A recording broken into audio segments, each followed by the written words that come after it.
여러분, 상상해보세요. 어느 날 갑자기 대한민국이라는 나라가 사라진다면 어떨까요? 헌법도, 국기도, 정부도 모두 사라지고 다른 나라의 일부가 되어버린다면요. 그것도 60년 동안. 믿기 어렵죠? 하지만 포르투갈에게는 실제로 일어난 일입니다. 1580년부터 1640년까지 정확히 60년간 지구상에 포르투갈이라는 독립국가가 존재하지 않았습니다. 세계사 어디에도 없는 일입니다. 제국에서 소멸까지. 그리고 기적적인 부활. 하지만 그 대가는 너무나 컸습니다. 지난 2부에서 우리는 봤습니다.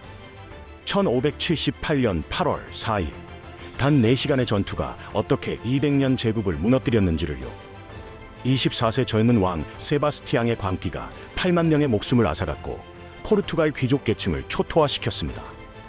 후계자도 없이 죽은 왕, 텅 빈 왕궁, 국권은 바닥났고 귀족들은 사라졌습니다. 그리고 2년 후인 1580년 포르투갈이라는 나라 자체가 지도에서 사라집니다. 스페인 펠리페 2세의 군대가 리스본에 입성했고 포르투갈 왕국은 스페인에 병합되었습니다. 60년이라는 시간, 한 세대가 태어나 늙어 죽을 만큼 긴 시간 동안 포르투갈 사람들은 자기 나라가 없었습니다. 하지만 놀랍게도 이 나라는 다시 돌아옵니다.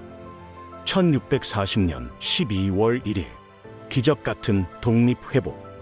그리고 브라질에서 발견된 엄청난 양의 금.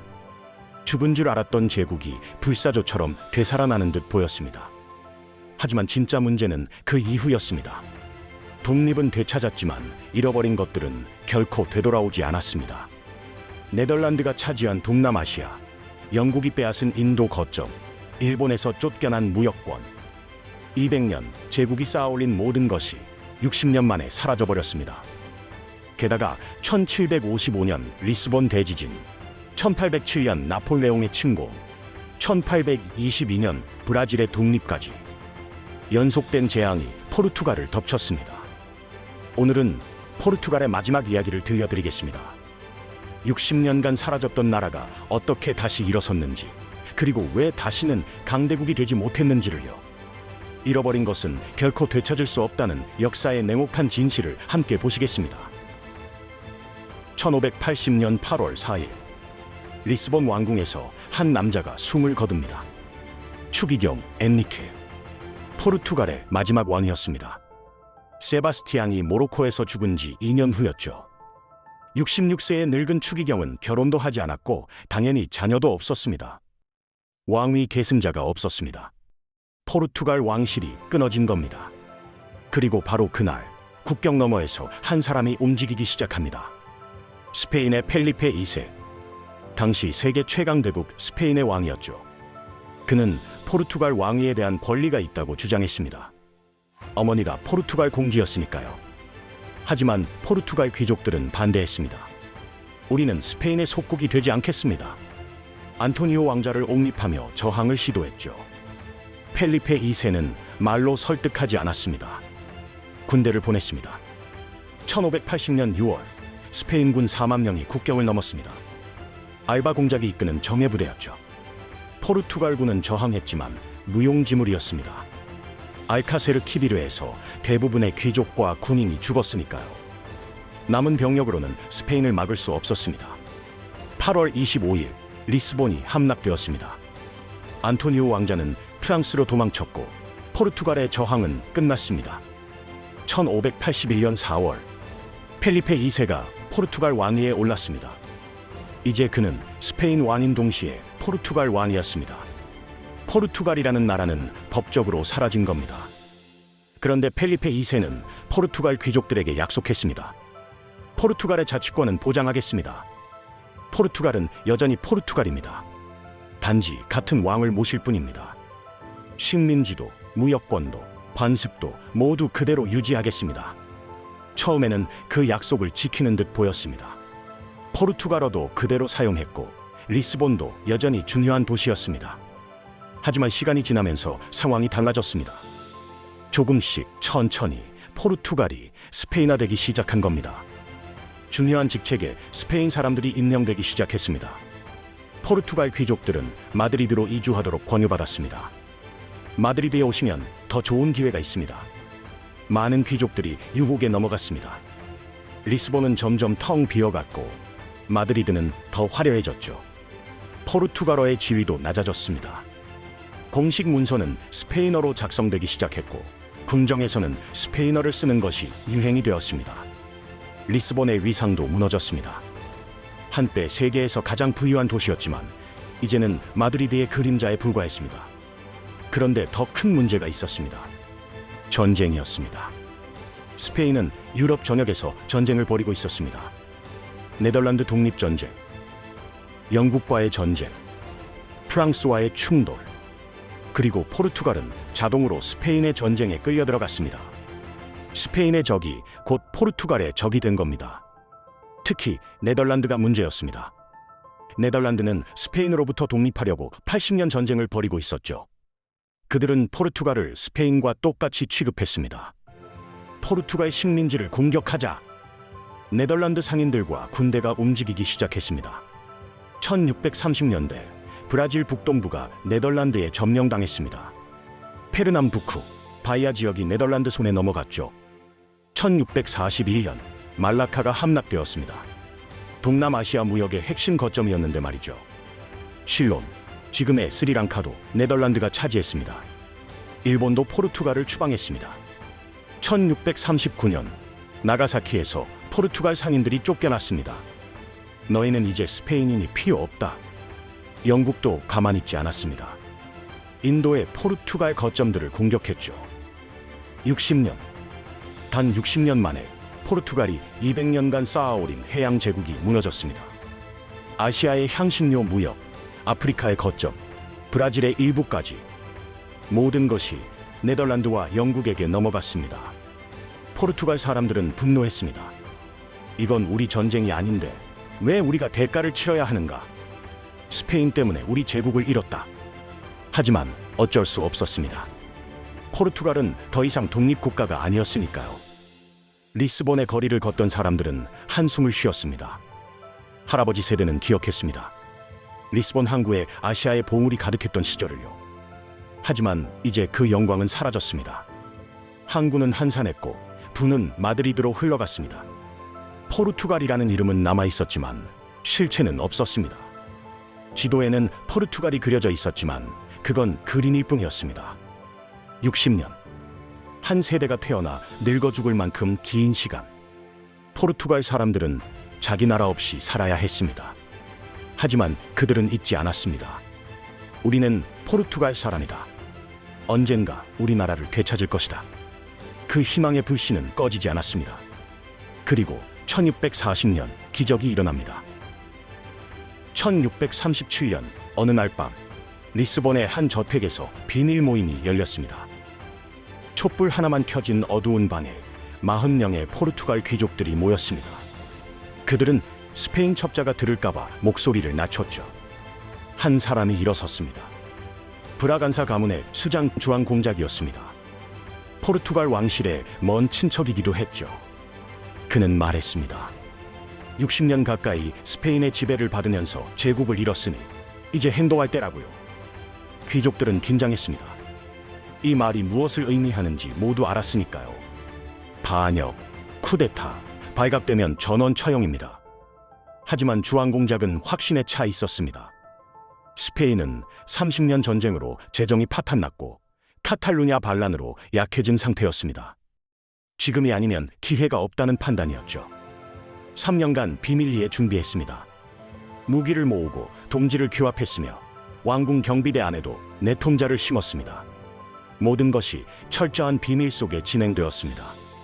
한 명이라도 스페인에 밀고 하면 끝이었으니까요. 그리고 마침내 그날이 왔습니다. 1640년 12월 1일 토요일 아침, 리스본은 평화로웠습니다. 사람들은 장을 보러 나갔고 아이들은 거리에서 놀았습니다. 아무도 이날 역사가 바뀔 줄 몰랐죠. 오전 9시 주왕공작과 40명의 귀족들이 움직였습니다. 그들은 검을 차고 화승총을 품에 숨긴 채 왕궁으로 향했습니다. 왕궁 정문에 도착하자 경비병들이 막아섰습니다. 하지만 그들은 이미 내통자였습니다. 문이 열렸고 귀족들이 왕궁 안으로 쏟아져 들어갔습니다. 스페인 부왕 미겔 데 바스콘셀로스는 집무실에 있었습니다. 문이 벌컥 열리고 무장한 귀족들이 들이닥쳤습니다. 그가 소리쳤지만 그 순간이 그의 마지막이었습니다. 귀족 중 한 명이 칼을 뽑았고 바스콘셀로스는 그 자리에서 쓰러졌습니다. 스페인의 포르투갈 지배가 상징적으로 끝난 순간이었습니다. 그리고 놀라운 일이 벌어졌습니다. 왕궁의 다른 스페인 관리들은 거의 저항하지 않았습니다. 경비병들도 무기를 내려놓았죠. 단 한 명, 바스콘셀로스만 죽었습니다. 거의 무혈 쿠데타였습니다. 귀족들은 왕궁 발코니로 나갔습니다. 광장에는 사람들이 모여들기 시작했습니다. 무슨 일인지 궁금해하는 표정들이었죠. 주왕 공작이 큰 소리로 외쳤습니다. 포르투갈 사람들이여, 오늘 우리는 자유를 되찾았습니다. 그는 60년간의 굴욕이 끝났으며 포르투갈이 다시 태어났다고 선언했습니다. 잠시 침묵이 흘렀습니다. 사람들은 믿을 수 없다는 표정이었습니다. 그러다 한 사람이 포르투갈 만세를 외쳤고 그 순간 광장이 폭발했습니다. 사람들은 울었습니다. 60년을 기다린 순간이었으니까요. 할아버지 세대가 기억하던 독립국가 포르투갈이 다시 돌아온 겁니다. 그날 오후 주왕 공작은 주왕 4세로 즉위했습니다. 브라간사 왕조의 시작이었죠. 하지만 문제가 하나 있었습니다. 스페인이 이를 인정할 리 없었으니까요.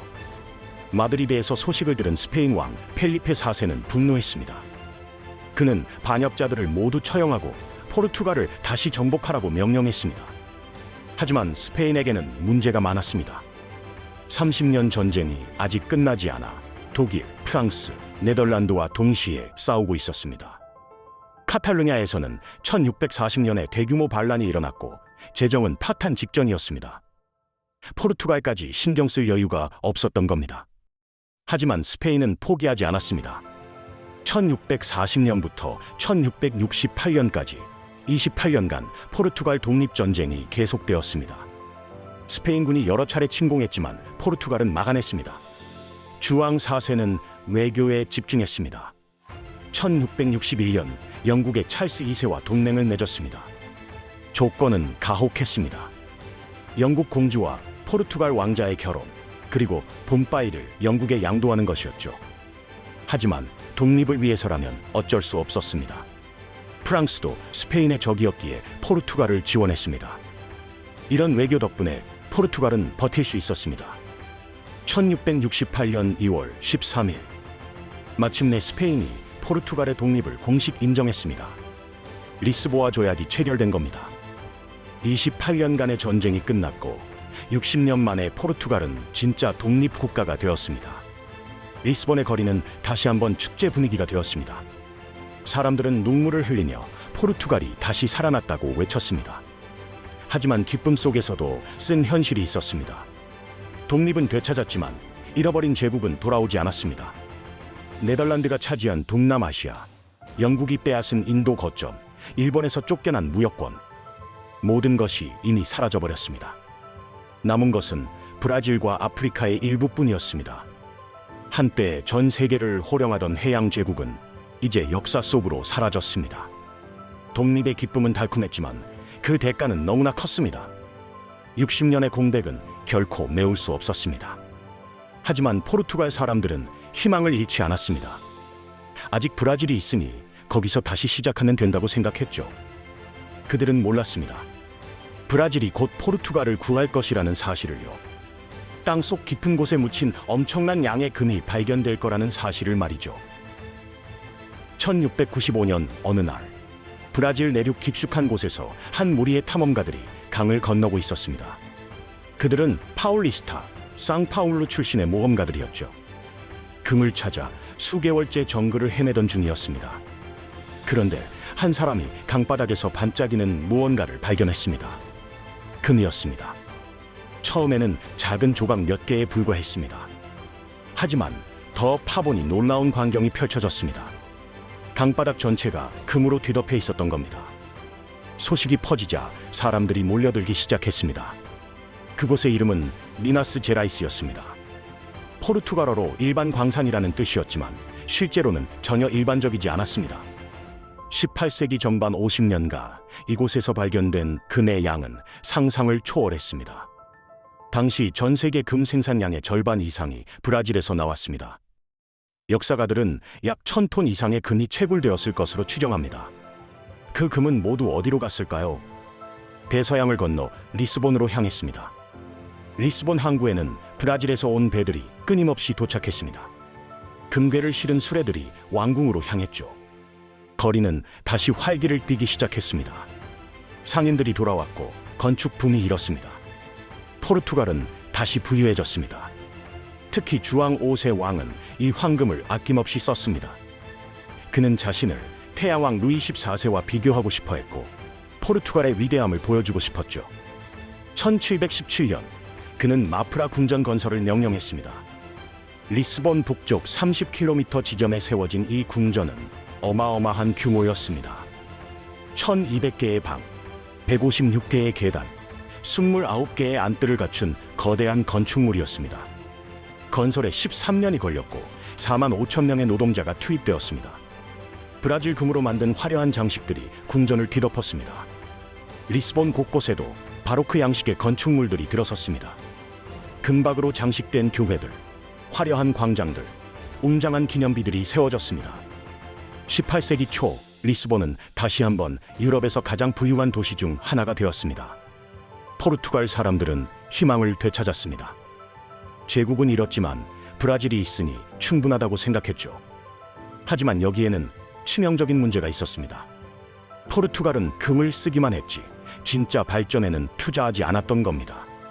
공업은 발전하지 않았습니다. 브라질 금이 쏟아져 들어오니 굳이 공장을 세울 필요가 없다고 생각했죠.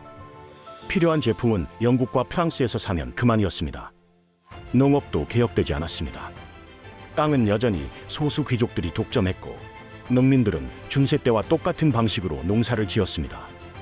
교육에도 투자하지 않았습니다. 대학은 코임브라 하나뿐이었습니다. 그나마 예수회가 장악하고 있어 근대적 학문은 가르치지 않았습니다. 과학도, 기술도, 계몽 사상도 포르투갈에는 들어오지 못했습니다. 주왕 5세는 궁전 짓는 데만 관심이 있었고 귀족들은 브라질 금으로 사치품을 사들이는 데만 열중했습니다. 경제학자들이 계산해보니 놀라운 사실이 밝혀졌습니다. 브라질에서 들어온 금의 80% 이상이 포르투갈을 그냥 통과해서 영국으로 흘러갔다는 겁니다. 포르투갈 사람들이 영국 제품을 사는데 금을 쓴 거죠. 결국 브라질 금은 영국의 산업혁명을 도왔습니다. 포르투갈에는 화려한 건축물만 남았습니다. 금은 50년 정도 쏟아져 나왔습니다. 하지만 18세기 중반부터 생산량이 줄어들기 시작했습니다. 쉽게 캘 수 있는 금은 이미 다 캤습니다. 더 깊이 파려면 기술과 자본이 필요했지만 포르투갈에는 그런 게 없었습니다. 1750년경이 되자 브라질 골드러시는 사실상 끝났습니다. 황금의 시대가 지나가고 나서야 포르투갈은 깨달았습니다. 금만 믿고 아무것도 안 했다는 사실을요. 공장도 없고 기술도 없고 교육받은 인재도 없었습니다. 영국과 프랑스는 산업혁명으로 치달아가고 있었습니다. 하지만 포르투갈은 여전히 중세에 머물러 있었습니다. 불사조처럼 부활한 줄 알았지만 알고 보니 그건 황금으로 만든 환상에 불과했던 겁니다. 그리고 이 허약한 나라에 곧 재앙이 덮칩니다. 1755년 11월 1일 만성절 아침이었습니다. 리스본의 모든 교회에서 미사가 진행되고 있었습니다. 사람들은 경건하게 기도하고 있었죠. 오전 9시 40분경 땅이 흔들리기 시작했습니다. 처음에는 작은 진동이었습니다. 하지만 곧 엄청난 지진으로 바뀌었습니다. 건물들이 무너지기 시작했습니다. 교회 안에 있던 사람들이 돌더미에 깔렸죠. 첫 번째 진동이 끝나자 살아남은 사람들이 밖으로 뛰쳐나왔습니다. 하지만 10분 후 두 번째 지진이 왔습니다. 그리고 다시 10분 후 세 번째 지진이 도시를 강타했습니다. 리스본의 85%가 파괴되었습니다. 마프라 궁전은 무너졌습니다. 금박으로 장식한 교회들이 잔해로 변했습니다. 그런데 끝이 아니었습니다. 정오쯤 바다에서 이상한 소리가 들려왔습니다. 물이 갑자기 빠지더니 거대한 파도가 밀려왔습니다. 쓰나미였습니다. 항구로 피신했던 사람들이 15m 높이의 파도에 휩쓸렸습니다. 설상가상으로 무너진 건물에서 불이 났습니다. 촛불과 난로에서 시작된 불은 삽시간에 번져나갔습니다. 화재는 사흘 동안 계속되었습니다. 결과는 참혹했습니다. 도시 인구 27만 명 중 약 6만 명이 사망했습니다. 수만 채의 건물이 사라졌습니다. 리스본 왕립 도서관도 불타버렸습니다. 그곳에는 바스코 다가마의 항해 일지를 포함한 귀중한 역사 기록들이 있었습니다. 모두 재가 되었습니다. 브라질 금으로 지은 화려한 건축물들, 50년간 쌓아올린 부의 상징들이 단 하루 만에 무너졌습니다. 경제적 타격은 상상을 초월했습니다. 재건 비용만 해도 천문학적이었습니다. 무역은 마비되었고 투자자들은 포르투갈을 떠났습니다. 리스본 대지진은 유럽 전체를 충격에 빠뜨렸습니다. 계몽주의 철학자들은 물었습니다. 만약 신이 존재한다면 왜 경건한 사람들이 미사 중에 죽도록 내버려뒀는가? 볼테르는 이 사건을 소재로 작품을 썼습니다. 칸트는 지진의 과학적 원인을 연구했습니다. 리스본 대지진은 근대 유럽 사상에 큰 영향을 미쳤습니다. 하지만 정작 포르투갈에는 폐허만 남았습니다. 그리고 50여 년 후 또 다른 재앙이 찾아왔습니다. 1807년 나폴레옹이 유럽을 정복하고 있었습니다. 프랑스군은 스페인을 지나 포르투갈로 진격했습니다. 리스본을 향해 다가왔죠. 포르투갈 왕실은 선택의 기로에 섰습니다. 싸울 것인가?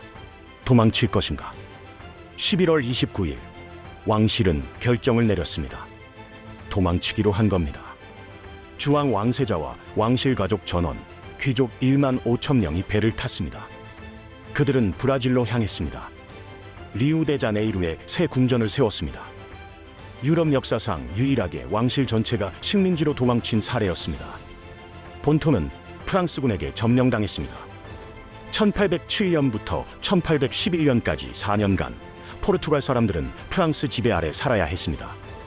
영국군의 도움으로 겨우 프랑스를 몰아냈습니다. 하지만 굴욕은 지워지지 않았습니다. 왕은 1821년까지 브라질에 머물렀습니다. 리우데자네이루가 사실상 수도였죠. 그런데 더 큰 아이러니가 기다리고 있었습니다. 1822년 왕이 포르투갈로 돌아간 후 브라질에 남아있던 왕자 페드루가 선언했습니다. 브라질의 독립을요. 아들이 아버지의 나라로부터 독립을 선언한 겁니다.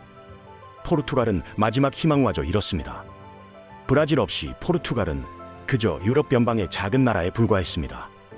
19세기 내내 포르투갈은 계속 쇠퇴했습니다.